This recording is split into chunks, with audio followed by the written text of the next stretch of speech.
What's happening? MC Marcus Chapman here, ready to break down show number one in the MC 25. All right, the 25 shows that I feel best represent what I brought to the radio business since I started 25 years ago in college. All right, so here's the breakdown. This particular show, show number one, was done on January 1st, 2004, and it's called Top Hits of 2003 and the Untold Impact of the E2 Tragedy. It was done on WGCI in Chicago, New Year's Day, 2004. So here's the backstory, all right? First of all, I love countdowns. I love TV shows that do countdowns, radio countdowns, and this particular show was a year-end countdown of the top hits of 2003. Now, I had actually hosted the one they did the year before, 2002, and I had still have the data, the paperwork for a lot of the ones they did in the 90s, 95, 96, 98, so it was really a chance for me to do something that I really enjoyed. I loved hosting the countdowns, and this was the second one, and I would end up doing two more years later. But for this one, it was a little bit different. Like previously, they always would just count down the songs and the station would give away some money. Like the person who guessed the top three hits of the year wins $300 or something like that. Well, I guess there was no money in the budget for that this particular year. So instead of giving away money, the idea that the management had was to make it about the news stories of the year. You know, what were the top news stories of 2003? And you let people discuss that stuff. So I kind of used something that I did in Indianapolis back in late 1999, December 99. I did something called Best of the 90s, where I had people call in every night and vote on a different category. It was like Best Black Movie of the 90s, Best Black actor, actress, best R&B song, best hip hop song, all that kind of stuff. So I used that experience to draw on for these news stories. So I picked out the news stories, I remember writing down all the different possibilities, and I basically came up with three different categories for people to choose from, to vote on the different stories. Before I got to the news stories though, I wanted to focus on the music. So the first hour, I actually did something where people would call and vote on the best CDs. I had three nominees for best hip hop CD, three nominees for best R&B CD. And people called that whole hour, made their choices. All right. The second hour was when I got into the news stories. And the first one I did was the most shocking news story of 2003. So I had different nominees for that. I had the Kobe Bryant case. It was Jay-Z retiring, Saddam Hussein getting caught, and all of this stuff. And people called that hour and cast their votes. And you can actually see in the clip of the show, I have the original paperwork from when I was in the studio that day. And you can actually see the votes, the little check marks I made from when people were calling. So it's kind of interesting to see that. And then in the third hour, I did something that I called the heard it all before news story, because there was certain story, normally when something happens in the news, it gets talked about for a little while, and then other things happen, and people forget about those stories and they move on to something else. But there were some stories that would just keep popping up, and a lot of times people were tired of hearing about them, even if they were coming back up for legitimate reasons. So I gave some nominees for that. It was like Whitney Houston and Bobby Brown. They kept coming back in the news.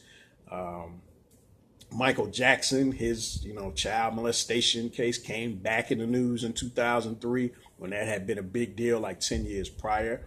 The R. Kelly situation with the sex tape with the girl and all that, that had been really big news in 2002. And then it came back up again in 2000. It really never went away. And I think that's why a lot of people were starting to just get tired of hearing about it for a while. Unfortunately, we've had that stuff come up again, similar things with him, even here in 2017. But at that time, one thing about it, like when an artist gets wrapped up in some kind of scandal, if they come out with some strong music, the public will tend to want to focus on the music and get tired of hearing about the scandal. Whether you like R. Kelly or not, whether you love him, hate him, whatever the case may be, that's just the reality of how people tend to react. And in 2003, he came out, you know, with a really strong CD, Chocolate Factory. He built up to it in late 2002 with several big hits. And then when he dropped the Chocolate Factory CD in 2003, you know, people focused on that because there was so many hits off of it. So that was one thing that they voted on. And then the final hour, they voted on the story that impacted Chicago the most. And I picked three stories that, you know, were really big in the city and let people call and choose which one. Now, in the meantime, while all of this was happening, again, I'm counting down the songs, the top hits of 2003. And there were some different surprises in there, some songs that I didn't necessarily care for, but they were big hits. And then other songs were not there, you know. So when we got to the end, the number one song, it would always be the song that got played the most on the radio station. Well, the way that ends up working out, though, a lot of times when the hottest songs come out, they get played a lot. You know that. But then people kind of get tired of them. They get burned out, so they start to get played less. Well, in some cases, a song may never be the hottest song out or one of the top 4 or 5 songs out, but people like it. And they don't get tired of it as much because they don't hear it as much as some of the other ones that just get really played to death in a shorter period of time. So when that happens, when you come to a year-end countdown, a lot of times a song like that will end up being bigger than a song that was really, really hot. And you just know that was the jam, but it kind of phased out after a while. So when I got to the studio that day, and I was looking at the music log, the list of the songs that were going to play, and I saw what was number one. I was like, what? You know, it was I'll Never Leave by R. Kelly. And the thing is, I had been hosting the Saturday Night 6 to 10 show for most of that year, and there was a 9 and 9 countdown. Well, I'll Never Leave was never the top song in the countdown. I don't think it even made the top 3 at any point. And so I knew that was never the jam. So it was like, how's this number one? But for all the reasons why I explained, and I called our boss, program director, Elway Smith, and we talked about it, you know, and I remember him saying that he was surprised, but if anybody ever, you know, tried to challenge the station on their choices, you know, this is their backup. This was the data that they had. And this is, you know, that was the song that got played the most. I understood it, but at the same time, I thought it was whack because I knew that when people listen to that countdown and when I dropped that number one song, they were going to be disappointed. It was going to be controversial. Like, how is that number one? And I also knew that a lot of people would blame me, like it was my fault. So one thing I noticed when I was going through the songs, there was one song that was missing, that it was a huge hit. That was Crazy in Love, Beyonce with Jay-Z. And I was like, how's that not in the top 50? Well, because when it came out, it got played a lot, but then they didn't play it as much because Beyonce came out with all these other hits, and Crazy in Love didn't continue to get played throughout the year on the same level or even close to the level. So it didn't end up being one of the top 50 songs. But because I was so in touch with people, and I knew what was hot in the parties, I knew what was, you know, what people were into, I knew that was the hottest song of the year. That was the baddest song of the year. So what I did, you know, I kind of broke the rules and I added in that song as an extra. And I remember saying that R. Kelly Never Leave, this was the most played song on the station, you know, letting people know. And then I came in and specifically stated this was my choice for baddest song of the year. Baddest song of 2003. And I just dropped it, you know, and I made reference to the dance, the uh-oh dance the women were doing. There was a girl who was at a party on my birthday. I was on a boat on my birthday, June 5th. And then when I got off the boat, there was a party on the boat, Spirit of Chicago. And then there was a party at a club. And when I went to the club, the DJ that night actually played Crazy in Love twice. And normally the DJ, you only hear a song twice at a party if they change DJs and the second DJ plays it because he didn't know the first guy played it. Well, in this case, it was the same DJ. He did it on purpose because that's how hot that record was. And I mean, it was this chick with these tight jeans on, just real big butt jumping around, you know. So, hey, I was like, yeah, I remember this song. This is a cut right here. And I was kind of vindicated years later because VH1 did a countdown of the top hits of the 2000s, and they were coming from a pop perspective. They weren't even coming from the R&B perspective, and they chose "Crazy in Love" as the #1 song of that decade. And I agree, it's still Beyonce's biggest hit. She still performs it. And so that particular day, New Year's Day 2004, I dropped that to kind of let people know, yeah, this was the #1 song on the countdown over here, but this was the hottest song of the year.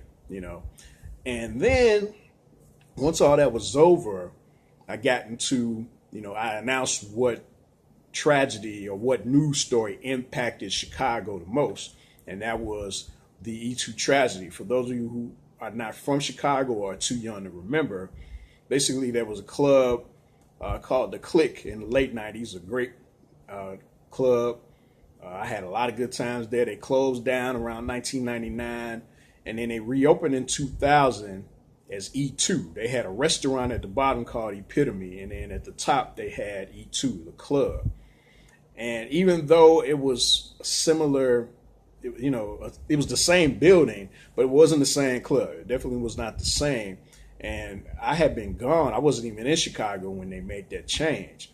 But when I came back in August of 2002, and I was kind of figuring out where all the hot spots were and all of this, one thing that I remember being told was, that E2 on a Sunday was a real rough crowd and wasn't really the type of spot that, it wasn't a quality party in terms of the type of people who would normally show up there. I mean, just keep it real. Some parties you want to go to because you're going to have the beautiful people and the good looking chicks and all of that.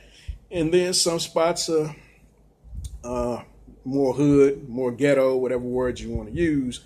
And E2 on a Sunday had that reputation. So I went one Sunday to check it out for myself. And yeah, it was crowded. It was a lot of people, but it wasn't really a crowd I was trying to mess with. Well, unfortunately, on February 17th of 2003, which was a Sunday going into Monday because it was a holiday weekend. It was President's Day weekend. Like 22, 23 people got killed at the club. They got crushed in the stairwell. And it was a major, major tragedy. It was really sad. And the one thing that I wanted to let people know was that it wasn't just about the lives being lost. But the funny thing is, when I started talking about it, that was never supposed to come up, because what was supposed to happen at the end of this show was I was given the phone number. When I talked to my boss earlier before the show started, he gave me the number to R. Kelly's Chocolate Factory studio, because R. Kelly had like 7, 8 songs in a countdown, and he wanted me to interview him to talk about, how he had dealt with the scandal, and how he had came back with all this strong music and had all these hits and people were into him again. And so I called the studio, and somebody, answered. I let them know, hey, this is MC Marcus Chapman from WGCI. I'm here to talk to R. Kelly, about his year, whatever. And so the guy said, okay, hold on. So I held on, and I waited, and I waited, and I waited, and I waited, and I'd swear like maybe 10 minutes went by almost. And I was like, you know what? This dude ain't trying to talk. So I just hung up. And what I did was I used that opportunity to give people a different perspective on the E2 tragedy, because I knew how much it had affected and totally changed the club scene in Chicago, the nightlife scene, because the fire marshal started cracking down on how many people could come into all these nightclub spots. Because, with the E2 thing, it was a lot of people in there. So what we thought of as crowded and what was actual capacity were two different things. And the fire marshals and police started coming out to a lot of these clubs, and they wouldn't let all these people in that would have normally gotten in.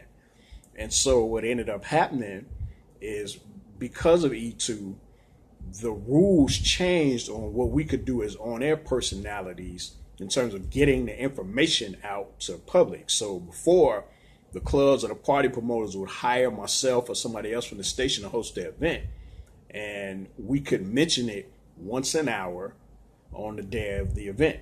So say like me being on Saturday night 6 to 10, I could mention a party. I was hosting a Dragon Room at the time, a spot on the near north side of Chicago, and I could mention that once an hour, and people would come out and enjoy themselves. Well, once the E2 tragedy hit, we couldn't do that anymore. The rule got changed to, instead of you mentioning it once an hour, you could only mention it once per show, and it had to be at the very end.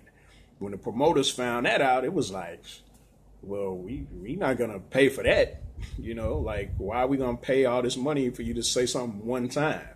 And so it totally changed the game all around, because we didn't have that money coming in, and it affected me more than anybody else on the station, because when I was on, and because I wasn't on every day. When you're on every day, all those appearances, that's extra. That's extra money. But when you do weekends, you need some additional income. You can't live off weekend radio. So I had a full-time job working from home, which was kind of getting like, I felt like I was on house arrest, because I couldn't really go anywhere because it was day and night. And so the only time I could really be on the air was on Saturday night. I couldn't even fill in too much because of my work schedule. So I had a lot of pent up energy from that. I was frustrated with that, which in a lot of cases ended up in me talking too fast, which you hear in the beginning of this show at least. And then on top of that, my club money got taken away. So the money that I had to help supplement my income, I lost a lot of that. And I wasn't the only one, but it affected me more because I was the one who wasn't on every day. So, and even with that being said, though, the listeners still would call the station trying to find out where they could go. Where can they go to party? And if I didn't have no answer for them, which I didn't, they would get upset with me, not understanding that if I gave them a location to go to, or hey, you can go to this spot, they may not get in anyway, because the fire marshals out there cracking down and wasn't letting folks in.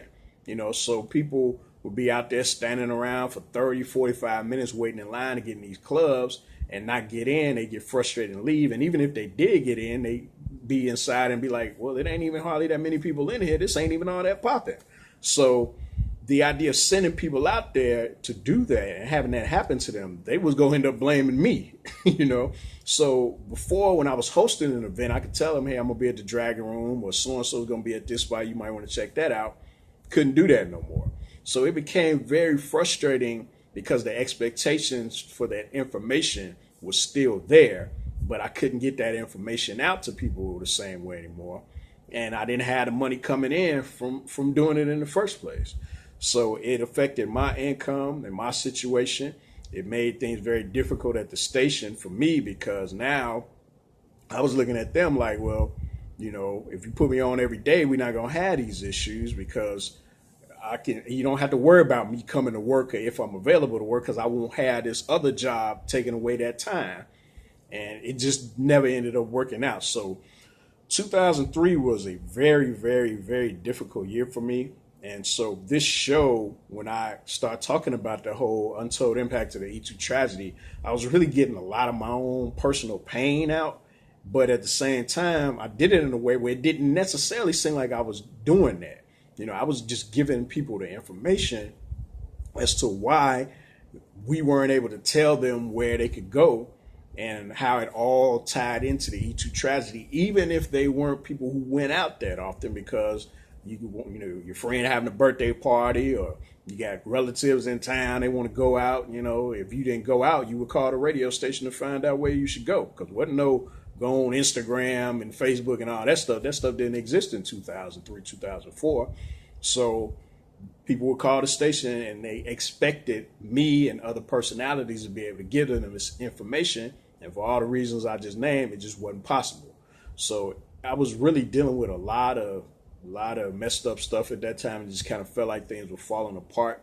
So that particular moment, that's why I feel like that's my finest moment on the air, because I was able to let people inside of a situation that they didn't even know existed. They knew the situation took place, because everybody knew the E2 tragedy happened, but they didn't realize the impact of it beyond just the lives being lost, which in itself was major, but it lingered on into a whole nother area that they hadn't even thought about. And I was the main person who had to deal with that because of the time that I was on and the day that I was on. So I was able to express that, and I'm really proud of that, especially since it wasn't supposed to happen in the first place. I just eliminated the whole interview thing, tried to do it, but he didn't come to the phone, so oh well. And I turned that into something that had more value. So that's why I view that as my greatest moment on the air. And because that moment is in this show, you add in the countdown, the creativity with the news stories, the playing the Beyonce, Crazy in Love, all of that together to me combines to make this definitely the most memorable show I ever did. And so is it my best? I don't know. I can't really say because I did so many shows and so many great things happen. But I think overall I have to go with this one just because of it had more depth, it had more behind the scenes story and all the things that took place. And if you listen to the clip, you hear every moment of it. All right. So wrapping up this MC25 show number 1 took place January 1st, 2004, New Year's Day, of the end of a very difficult year. It was actually the beginning of even worse year. 2004 was even worse for me. I ended up leaving the station early in 2004 at the end of February, early March. And I eventually came back years later, but just that break was not a good thing. Wasn't something I really wanted to do, but it happened that way. And then I tried to come back later that year and I got rejected. And that was a whole nother thing. So that's why you don't see anything on YouTube from me in 2005 because I wasn't on the air in 2005 or late 04 or early 06. But this particular moment right here definitely captures something. This particular day, New Year's Day 2004, top hits of 2003, the untold impact of the E2 tragedy. The nightclub scene has changed again in Chicago. I think it's people don't have that same problem that they had in terms of not getting in. That changed after a few years. But at that moment, in 2004, 2003, that was a real thing that was going on. And I was dealing with it harder than just about anybody. So, or at least as hard as anybody because of the position I was in. So, but all that being said, it's still a great show and it's a memorable show. So it comes in at number 1. Top hits of 2003 and the untold impact of the E2 tragedy, MC Marcus Chapman on WGCI in Chicago. Number 1 in the MC25. Check it out.